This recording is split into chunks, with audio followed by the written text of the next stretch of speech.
ఆగండి ఆగండి, ఇక్కడ కనిపించే అమ్మాయి గురించి మీకు తెలిస్తే మీ కంట్లో కన్నీళ్ళు కూడా ఆగవు. ఇక్కడ ఉన్న పాపను చూస్తే వాళ్ళ అమ్మకి నాన్నకి ఏమనిపించేది అంటే దేవుడు ఇచ్చిన గిఫ్ట్ లాగా అనిపించేదంట. అలాగే ఫీల్ అవుతూ ఉండేవాళ్ళంట. అమ్మాయి చిన్నప్పటి నుంచి చాలా క్రియేటివ్గా ఉండేదంట. అండ్ మంచిగా పెయింట్స్ కూడా వేసేదంట. పెయింట్స్ వేయడం అనేది అమ్మాయికి చాలా ఇష్టం అంట. ఆ పాప మనాని వెళ్ళిందంట ఆగస్టు 7. వాళ్ళిద్దరు ఫ్రెండ్స్తో పాటు కలిసి వెళ్ళిందంట. ఆగస్టు 10వ తారీఖు అమ్మాయికి ఒక ఫోన్ చేశారంట. కానీ ఆ అమ్మాయి అందుబాటులో ఉండట్లేదని అర్థమైందంట. కొన్ని గంటల తర్వాత ఆలోచిస్తే ఆ అమ్మాయికి సంబంధించి ఇద్దరు వెళ్ళారు కదా, వాళ్ళలో ఒక అబ్బాయి స్టేటస్ పెట్టారంట అమ్మాయి కనిపించట్లేదని చెప్పి. వాళ్ళు వెంటనే రెస్పాండ్ అయ్యి అమ్మాయి మీద పోలీస్ కంప్లైంట్ ఇచ్చారంట కనిపించట్లేదని చెప్పి. కానీ పోలీసు వాళ్ళు అమ్మాయిని వెతకడంలో ఫెయిల్ అయిపోయారంట. 3 రోజుల తర్వాత పోలీసు వాళ్ళకి స్టేషన్ నుంచి ఫోన్ వచ్చిందంట, మీ అమ్మాయి చనిపోయిందని చెప్పి. అమ్మాయి బాడీ దగ్గరలో రికవర్లో ఉంది, మీరు వచ్చి పల్లెటూరు దగ్గరలో ఇందులో ఒక హోటల్ వాళ్ళు ఆ అమ్మాయితో పాటు వెళ్ళిన ఫ్రెండ్స్ కానీ స్టాఫ్ కానీ అందరూ కూడా ఇందులో బాధితులు అని చెప్పి చెప్తుంది. వీళ్ళందరూ కూడా కారణం అని చెప్పి వాళ్ళ ఫ్యామిలీ వాళ్ళు అనుకున్నారంట. వాళ్ళకి కనిపించేది ఆ అమ్మాయిని చూస్తే కావాలనే చంపేశారని అర్థమైందంట.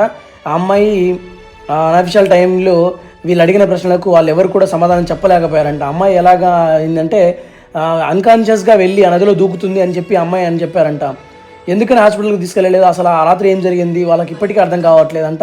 అసలు వాళ్ళ అమ్మాయి కారణం ఎలా చనిపోయింది అనేది ఎన్నిసార్లు నేను ఎవరు చెప్పలేంట. వాళ్ళందరికీ సాయం అడిగారంట. కానీ పోలీసు వాళ్ళని గవర్నమెంట్ డిపార్ట్మెంట్లో పెద్ద వారిని కూడా అడిగారంట. వాళ్ళు ప్రశాంతంగా పడుకోకుండా అమ్మాయికి న్యాయం జరిగేంత వరకు ఈ విధంగా వాళ్ళు ఉంటారంట మేల్కొని. ఆ అమ్మాయికి 22 సంవత్సరాల వయసులో ఇలా కారణం లేకుండా చనిపోవడం జరిగిందంట. వాళ్ళకి న్యాయం జరగాలని మనం అందరం కూడా కోరుకుందాం. మీరు ఈ కథ విన్నాక మీకు ఏమనిపించిందో మీ కామెంట్ బాక్స్లో మీ అభిప్రాయం చెప్పండి. ప్లీజ్ అండి, నా వీడియోస్ మీకు నచ్చితే మాత్రం సబ్స్క్రైబ్ చేసుకొని మీ సపోర్ట్ నాకు ఇవ్వండి.